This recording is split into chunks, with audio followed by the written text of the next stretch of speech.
You can't be serious, man. You cannot be serious! Now, Don, this is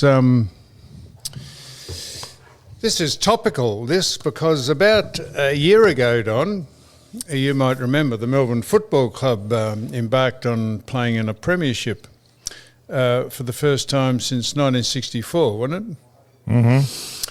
And unfortunately, they're not playing in another one this year, but it's about a year on since there's a bit of a controversy over a couple of people going over to watch Melbourne play football during the COVID crisis. And it's a bit hard for me to have my heart in this interview because I sympathise with the nonsense that went on about the COVID restrictions, and this state in particular having the greatest number of deaths because they stuffed up the quarantine and all the COVID and all the nonsense and closing the country down for no real reason, because it did no good. And in fact, today we have more cases today and nothing has improved and nothing was gained by locking down the whole of this country almost. So, as I say, but we have a man in here who was part of the controversy, and so we will ask him the questions we think people might want to know the answers to, and however he answers them, and we appreciate him coming in because he's had a very trying year, and I feel for him because I don't know him well, but he's basically just an acquaintance of mine, and he, along with a man called Mr. Babbage, went over to watch Melbourne play against the COVID rules, and his name is Hayden Burbank. So Hayden, welcome to the podcast, and thanks for coming in and doing this. Thanks, Sammy. I'm not sure that'd be. So mate, you must, where would we start this? Well, I'd like to compliment you. Good. Where did you come up with the idea? And how much planning went into it? Because you had to go to the Northern Territory. You had to get what? Residency. Some type of residency. You have to get a licence. Bank account, driver's licence. All of this stuff to get down to Perth. Now, how much planning were you? Is that your idea or somebody advised you? Oh, no, it was an idea that we came up with. It was very spur of the moment. I saw a little loophole and managed to get on a plane up to Northern Territory. The thing that really buried us and got us into the trouble was the forgery. We forged a lease and changed our driver's licences up in the Northern Territory. But hang on, can I bring you back? You said spur of the moment. God, like Melbourne, what, you had... would it be? We won the prelim. You won I was caught up in the wave of emotion, and I saw a little loophole to get to Northern Territory that was going to be able to get me to Western Australia. So I needed to get up to Northern Territory, change my licence, and pretend I was a Northern Territorian. So you've paid the price, Hayden, Yep. and so you're not divulging anything that people haven't already known, but. I say I find it hard for me to have my heart in actually asking these questions, because I suggested at the height of this, just on this very podcast, I didn't suggest it, but I said if anyone, like 250,000 people, are ever going to march up Flinders Street and to the steps of Parliament House over these draconian things that the Premier brought in to knuckle this state down, where you couldn't leave your home for more than 2 hours, you couldn't go out, you couldn't go to the supermarket. If anyone was going to complain about this in this day and age, about a COVID thing, that I had the police come and say to me, was I organising a march? And I said, no, I wasn't organising a march. I said, but if anyone was ever going to, I could understand why they would. And then I went to Parliament House and stood on the steps when he said you couldn't play golf. I mean, for God's sake, out in the open. I mean, it was just... So I can understand why you might have thought, I can understand, Hayden, why you might have thought, well, God, geez, what would it matter going around ways and getting over to watch my football club play? I know it's probably against the law, but against what law? Who brought all that in the first place, and what justified it? So, having said all that, you've paid the price for it, mate, in business and probably personally, and I just want to know how has the year been for you? You're not a high profile person, but you're a very successful person, and you're out there, and suddenly probably your life's changed in a year that you would not want it to have changed in that regard, Hayden. Yeah, look, no doubt it's changed a little bit. Getting a little bit of media attention that probably didn't need. But yeah, look, I brought that on myself. Took some time off, went overseas for a bit to try and sort of, just adjust, which certainly helped. But yeah, other than getting asked all about it quite often, Has it had an effect upon your business? No, not really. No. I've actually had a few people come in wanting to meet me, which is giving you a higher profile.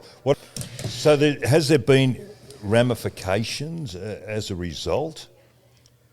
For us, yeah, neither of us can be directors for 5 years of a company, and Mark actually got really whacked over the head. Because he was in the accounting and planning industry. He can't work in that industry for 10 years, so he really copped a big whack. So on reflection,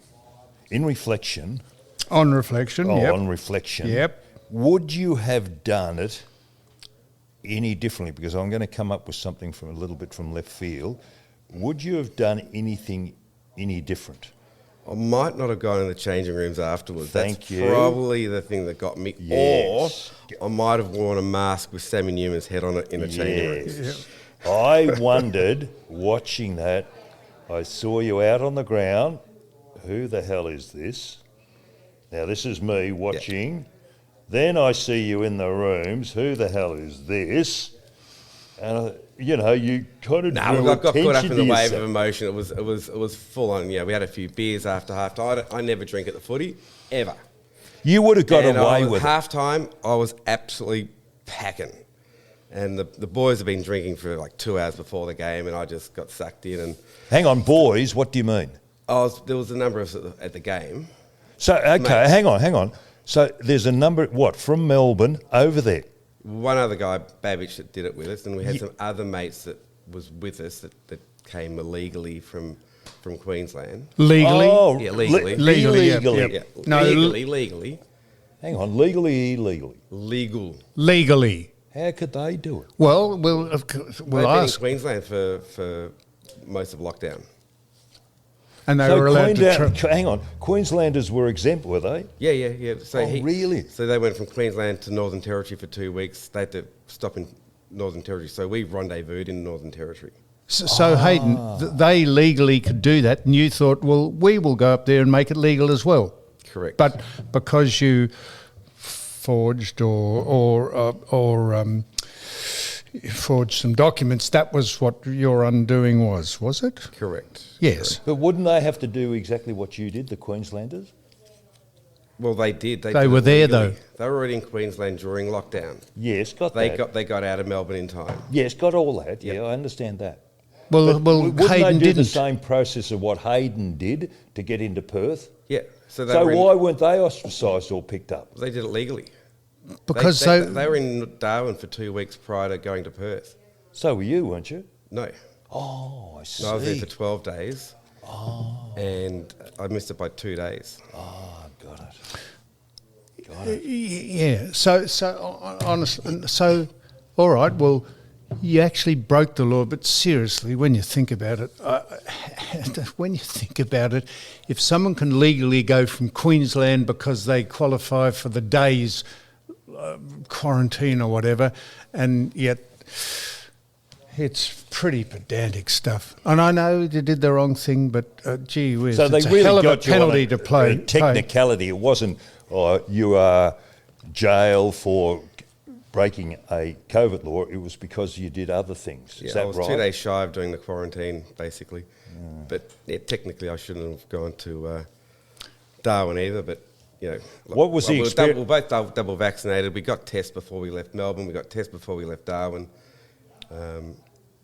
Pretty confident we didn't have it, but there's no certainties. But So Mark did time as well for 3 yeah, months? he did 3 months with me the whole. So in Hakea in Perth? Both together the whole time. Okay, so then would you have been pulled up by the Northern Territory authorities for doing what you did? Yeah, we got charged as well. We went to court as well. We So got suspended. what happened there? You got a 6 month suspended We got sentence. 6 months suspended Yep. sentence. Yeah. So what's it? Hang on, I don't get this. So for 12 months, we've got to be of good behaviour. I understand all that, but what about that's not as severe as what you got in Perth? No, I think they. Well, took- why was Just it? Why tried is to there make a an example of you. Yeah, they Why? took- Yeah, why was there a difference? You did a worse crime, in my mind, in Northern Territory than you did in Perth. So why wouldn't the Perth authorities, Because it was- Northern Territory authorities, go harder on you or just as hard? Got the Premier Mark, whatever his name, what's his, McGowan? Is he the Premier? I think you're right. Honestly, they're on a rampage of projection. It is. Well, Their sentencing is a lot more severe than the other states. And experiencing jail and speaking to inmates and becoming friends with a lot of inmates and hearing their stories, their sentences are more than double the rest of Australia. They're a police state. It's pretty really? full on. And after spending time in there, and you hear everyone's stories. The first thing they ask you when you go into jail, what are you in for? How long are you in for? They didn't ask me the first question because everyone knew who I was. Every single person's got a TV in jail, so everyone watches the news every single night, so you know who's coming into jail. And they didn't need to ask me that question, but they obviously said, how long did you get? 3 months. And it was like, oh mate, you'll be out in no time. Don't sweat it. I asked these guys what they did, and hearing their sentences was just astronomical. It's like, your heart really felt for them, and the 3 months really didn't seem a lot after hearing their stories. So you sort of quickly didn't bring up the 3 months or have a whinge about your sentence after hearing some of these stories, because it's pretty full on over there. So when you say pretty full, you were in with The worst of the worst. pretty hardened criminals. hang on, that's ridiculous. Of course my it is, Don. experience, I used to do jail first. What they put you in with hardened criminals? We're in maximum security in Hakea, in general population for the first 3 weeks. Then after we were sentenced, we went to what's called minimum security, a prison farm. Yep. But that's still the worst of the worst. Just- On the prison farm. Yeah,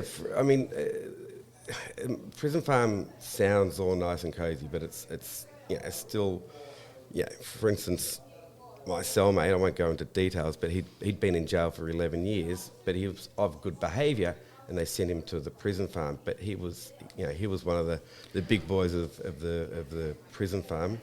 He was a very influential type.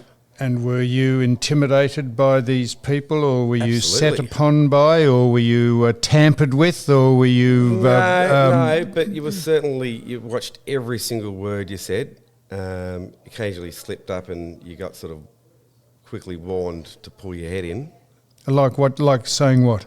Or you just can't say the word dog. Oh, yep. And occasionally that word would slip out, and it was, people that use that word regularly were sort of dealt with sorts. Yeah. It's You just weren't a dealt with little- in any way? No, I was pretty all right. There was some sketchy moments, but I don't really want to go into the No, that's fair enough. specifics, but yeah. You were walking on eggshells, and it was basically a game of Survivor in there. You had to form allegiances, all that sort of stuff, and just Did you? 100%. Had to form allegiances with It was these... the greatest game of Survivor of all time. Yeah. That's how I describe It's it. very basic, isn't it? Very basic. Very, very basic. So Hayden, how did you get the tickets? Who did you get the tickets from to go there and be? I had a membership that had a grand final guarantee, so I bought the tickets legit. From Melbourne before you did this? Yeah. Oh yeah. They didn't. Whoever you bought the tickets from didn't say to you, "Well, you qualified to go over there," or they just gave you the tickets, did they? No, part of the Melbourne Football Club membership that I had, the premium tier, had a grand final guarantee to it. I just bought it online on Ticketek like everyone else. And we funded up our barcodes and bought it as you would. No one's asking questions on. And it said it says that you attended the Crown's AFL Eve luncheon. Yep. Who gave you the tickets for that? Did the AFL give you any tickets for that? No, nothing to do with AFL. I had a friend of a friend, and that's about all I'll say about it. A friend of a friend, not. Well, the rumour. I'm certainly not going to put my mate in. No. Okay, what about the wristband? Did he give you the wristband? No. So how'd you get the wristband? Completely different. It's a very good question, Don. So the rumour is floating, and this was the rumour going around at the time. You're well connected, very, very high up at the AFL. No, definitely wasn't AFL. You're a Facebook friend. I know where you're going. It's not Gil McLaughlin. It's not anyone to do with the AFL. I can guarantee that. I swear it on the Bible. On my father's death, who just passed away, it wasn't anyone in the AFL. Good. Well, let's clear that up, Don, because that was we thought, you thought, I thought that maybe they were the AFL might have been complicit in it. No, 100% wasn't. Good. So that's good. Now, can I ask you another obvious question? How did you get caught? Look, obviously I was in the changing rooms afterwards. Shouldn't have been in there. I initially went in there with a hat on trying to... Yeah, we know all that, but how did you... I was getting photos. I was getting a few photos with some players. Yeah, saw all that. The AFL Instagram photographer was taking a photo on a side-on when I was getting a photo. They posted that photo in a collage of photos onto the AFL Instagram, and someone saw it. And so someone snitched on you, did they? Someone snitched me. Do you know who that was? I do, but I won't go into it. No, fair enough. It is what it is. They've got to live with their choice. They rang the Herald Sun. The Herald Sun rang the police, and I actually got the heads up that night that they were... And the bloke, the person, man or woman, who snitched on you, they were there legally working in a capacity... no, they saw the photo on... they weren't there at all? They saw the photo online. Oh, from here? They saw the photo on the AFL Instagram. Oh, I see, sorry. They were in Melbourne. I beg your pardon. It wasn't a wag. That was the rumour. Was it a wag? That's the rumour. Wag? A wag. Wife or a girlfriend? Yeah. Was this someone just vindictive getting back at you? The rumour is it was someone that was jealous that they couldn't get to the grand final to watch their... dear God. That's just a rumour. Just a rumour. Now, Hayden, so you run, you don't own, you run a bar, a club? Yep. Bar, I own a restaurant cocktail bar. Called Morris Jones. Yep. And I looked up Morris Jones. Morris Jones is an actual person. He built the building in 1887. Morris Jones built the building in 1887. He was a... US TV journalist. That's something completely different. Is it? Yeah. Morris Jones was a councillor back in the day on the Prairie Council. Jeez, he was a clown. I looked up Morris Jones. Don't go to Wikipedia all the time. I looked up Morris Jones. It's a heritage building. He built the building. It's got his name adorned on the facade. Fantastic. And he was a prominent businessman back in the day. Okay, so you own the business. Correct. And it's called Morris Jones because that's the name of the... Correct. I thought actually Morris Jones had given you a... the man who's the US TV journalist had given you a licence to run the business. Oh, holy mackerel. That's fantastic. Have you done many of these interviews? I haven't seen... It just went quiet. I haven't seen any papers or anything. I did a bit of a tell-all interview with the Herald Sun. That's basically it. How long ago was that? Maybe 3 months ago. Oh, so I'm sorry, I didn't see that. Yeah. So what have we got from you? So what did you say to them that you haven't said to us? Or what have we asked you that they didn't ask you? Nothing. Same, but different. So, You know, so I mean, different. look, one thing I did say, I regret my actions. I shouldn't have done it. I take ownership for it. I got caught up in a wave of emotion at the time. Obviously, I'm a fanatic Demons fan. Yeah. You know, I saw the 2000 premiership where we got belted by the Hawks, record margin. Saw the Essendon grand final where, again, 50-plus points. I played football till I was 40 in the amateurs and never played in a premiership. I just thought I was cursed. My football team was cursed. Who'd you play for, Old Carey? The Ogs in the amateurs, Old Geelong. Oh. So, yeah, I just thought I was cursed. Yeah, I was in the cheer squad as a kid up until the age of 15. I held the banner up in the 87 grand final. So, yeah, look, I just got caught up in a wave of emotion. I knew we were going to win it. I just had this gut feeling that we're going to win it. My first ever jumper was number 5 when I was 5 years old. My dad gave me this footy jumper with a number 5 on it. I said, "Who's number 5?" He goes, "No one. He's a pretty shit player." But you're John 5 Gallis? It was, I think it was Henry Coles. Henry from Collingwood. Henry Cole. I think John Henry Gallis Cole. wore it. I played against John Gallis. I remember number 5. Anyway, but this year, the last year, when Petrarca was absolutely, greatest player in the competition, all the stars were aligning for me. I just had this feeling that we were going to win it. He was going to win the Norm Smith, which he did. And I caught up in this wave of emotion, like I said, and had to get there. Yep, so you've hatched up this pretty intricate plan to get there, and you've got there. And if we, suppose, being reasonably honest, the last laugh's been on you in some sort of way because you actually saw Melbourne win a premiership, which most of the other fanatical people over here weren't allowed to even go to the football, and now there's 90,000 every week at the football, 10,000 cases a day, and no one could give a stuff. It is so ironic, it's extraordinary, and you've paid the ultimate price because you did the wrong thing, but holy mackerel, when you look back on this in years to come, they'll think, God almighty, what sort of country were we living in? Because it made no difference at all to the pandemic and the nonsense and the lies they told us about what's going on is just extraordinary. So, but it has, obviously, I don't know you very well, but I've got a feeling it's affected your life. You wouldn't get over that in a hurry, I wouldn't think, Hayden. Yeah, I didn't need to sort of experience the joys of Hakea prison. Look, it's affected me a little bit, but... In what ways it affected you? Oh, just stuff you see in jail that, you just don't need it. You don't need to experience that sort of stuff. And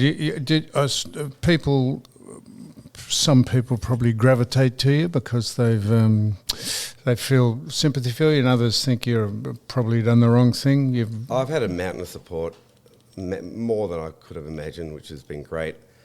I've only had the one person that I've encountered say anything negative. That was, it was more like, you've done the wrong thing. It wasn't even that harsh, but I'm well aware that there's some people out there that are really passionate that I broke the rules, and that's fair enough. I do apologise and feel bad. I understand the risks that I could have caused, but yeah. Yeah, the risks, what of giving COVID to people or taking it across the border? Yep. Mate, honestly, when we look back on it, the draconian conditions we put on people to live in this country after, it was extraordinary. And you have a look at this state in particular, the nonsense that went on here, the lies they told, the misinformation, the bullshit they carried on with by genuinely low IQ people who had no idea what they were talking about, but just thought they'll make a big name out of themselves for looking as though they were doing something, and they've done nothing. Absolutely nothing. That's only my opinion.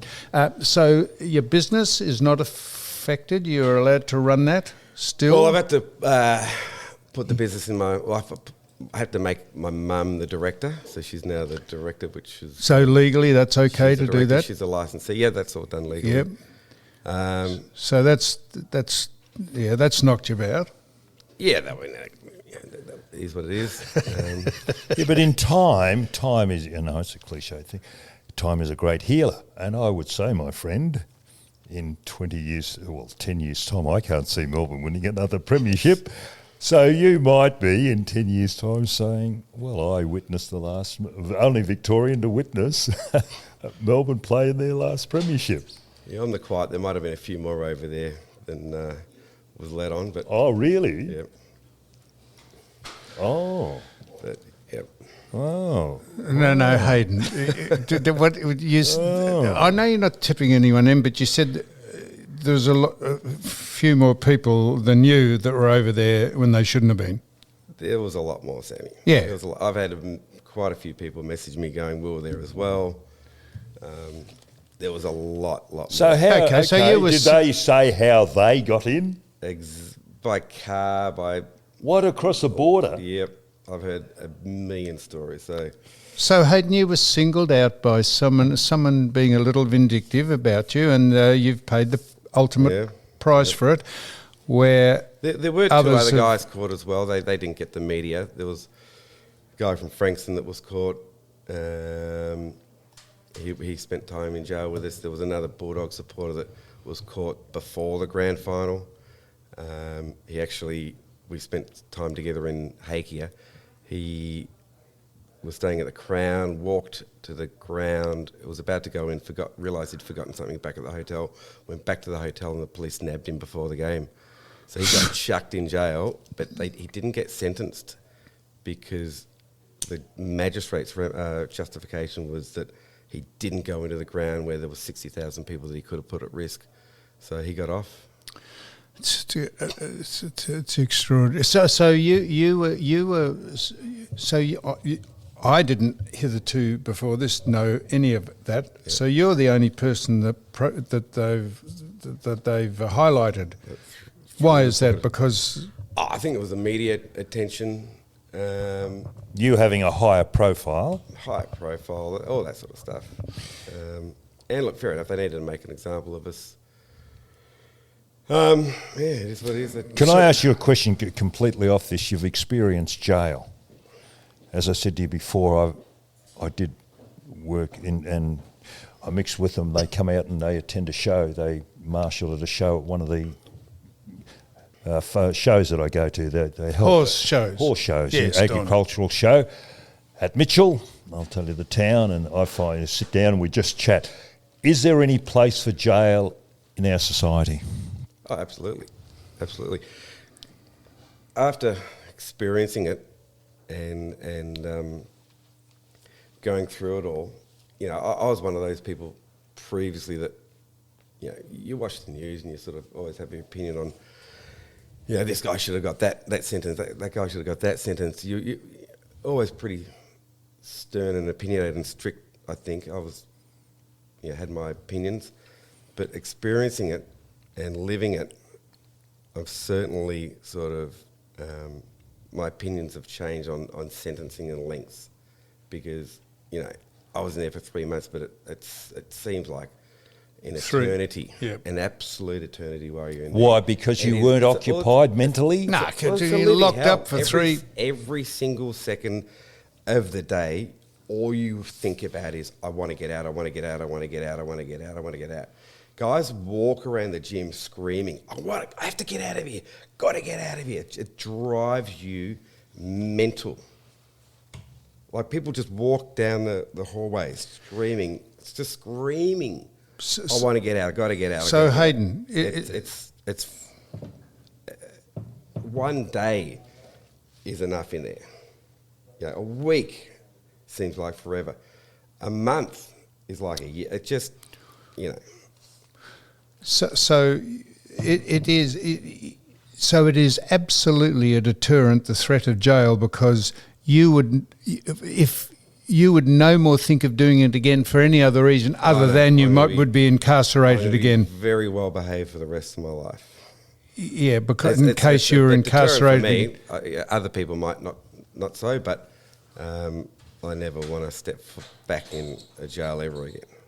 So you're in contact still with Mark Babbage? Yeah, no, we're good friends. Okay, and he would reflect on it, not wishing you to speak for him, but he would reflect on it a bit like you. That yeah, absolutely. Yeah. It is amazing. So Don said that just as we were speaking about this in another segment of this, he said, well, Melbourne, he said they weren't hungry enough this year, he said, and I said, well, that's nonsense. And Don said, no. Emotionally involved is what they should have been. Yeah, I said, if you win a premiership once since 1964, you probably would like to try and do it again, but he thinks that they dropped off the Well, we were flying pace. up until round 11, then Tom McDonald went down, and I think the wheels fell off after that. We got a few injuries, banged up. Petrarca was banged up. You know, there was rumours Gorn was carrying an injury, or the second half of the year. I don't think we weren't invested. I think we'll come back next year, potentially even with a better list. And then the coach got a bit tailed up because he started celebrating after it, and we said, well, God, if you couldn't celebrate after 1964, it was the last time you won, and then they all jumped on him, and you didn't celebrate with him at all, did you? No, I caught up with him in the rooms very briefly, but I didn't go to the after parties. But yeah, he's got the right to celebrate. Absolutely. 100%. Well, Don, I don't know. What do you think? What do you think about all Well, this? we all get as with a lot of stories, and you've shown a lot of courage coming in. I don't know what exposure or how you cleared it with the newspaper interview with the Herald Sun, but today you've enlightened me, as I was under the impression that you and Mark Babbage were the only two to go across. But there are a lot of other people. Now, that has never come out. No. And I know the authorities know as well. The authorities, what did you say? The authorities know. are well aware of how many people came in. Really? Yeah. So you've been set up beautifully. You've been made a scapegoat. You've been made because you're the bon vivant, the man about town. They thought, no, we'll clip you. And I tell you, that's it is. Mind you, I've had this opinion even before I knew you or met you. I thought, holy mackerel, how can you do this to someone? What law have you broken, Don? I mean, a law that's made up on the spot. Anyhow, we probably won't get you to comment on that. Any other thing we want to ask?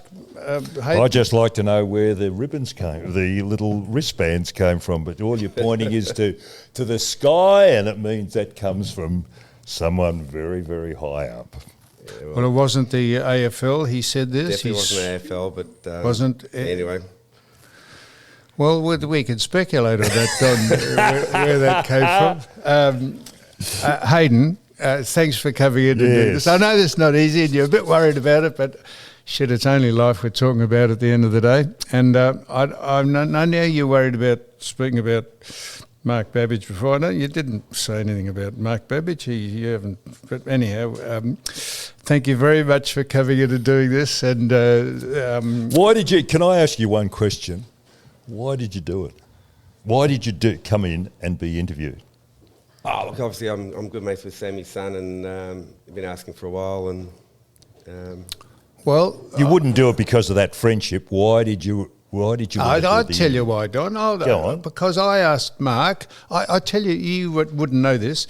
When another person was here that was doing the panel here, the Rocket, when it happened, I rang the solicitor in Perth that you had retained or was given to acted on our behalf. Acted on you.